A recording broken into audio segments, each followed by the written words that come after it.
naomba unisamehe. Wewe unajua kwa kweli ya moyo wangu mimi sio mwizi, lakini ninafanya hivi kwa ajili tu ya yule baba ninayekaa naye pale nyumbani. Sijui atakula nini siku ya leo. Nimekosa kazi ya kufanya, ninachukua 5,000 tu hii. Mwenyezi Mungu, naomba unisamehe.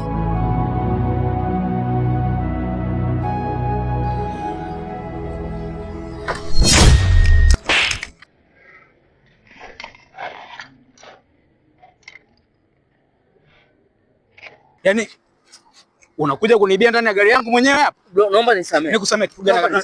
Nikusamehe kitu gani? Unakuja kunibia ndani ya gari yangu mwenyewe hapa? Brother. Dogo, nitakuua dogo. Brother, naomba nisamehe. Dogo, nitakuua. Brother, mimi sijai. Unadhania maisha yanakuja kirahisi rahisi hivyo eh? Pesa za bure hizo.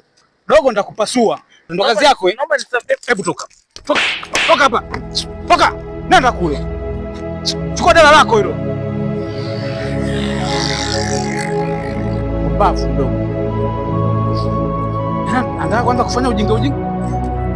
Hata ujinga.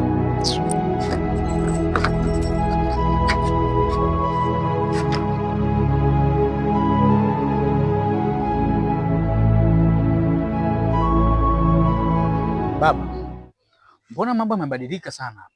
Mimi sikupaacha hivi hapa. Imekuwaje mambo yamekuwa namna hii?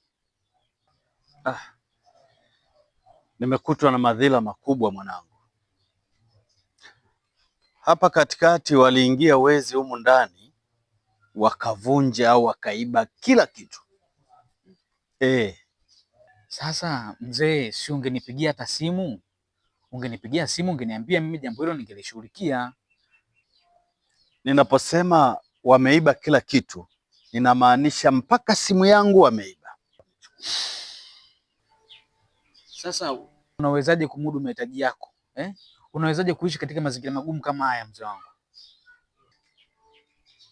Mungu ndio anajua.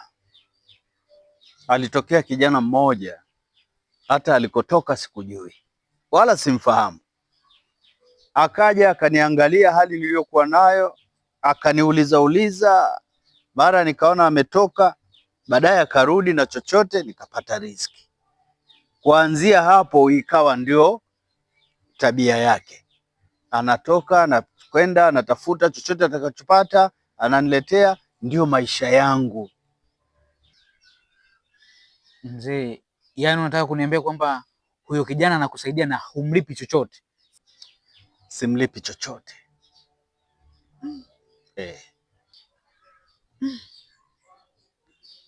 Mzee, itabidi nionane na huyo kijana. Itabidi nizungumze naye. Yuko hapa. Lakini alitoka asubuhi kama kawaida yake. Ila katika kurudi kwake amerudi hali yake sio kawaida. Sio kama nilivyomzoea. Lakini yupo. Basi itakuwa jambo zuri sana kama nikizungumza naye. Yaani nimshukuru, maana hii kazi ilikuwa ni ya kwangu kabisa mzee. Kweli. Ingefaa nikutane naye mzee, nizungumze naye. Yupo. Maana alichokifanya ni kitu kikubwa sana. Yaani yuko. Sijui hata nitamlipa nini. Yuko hapa.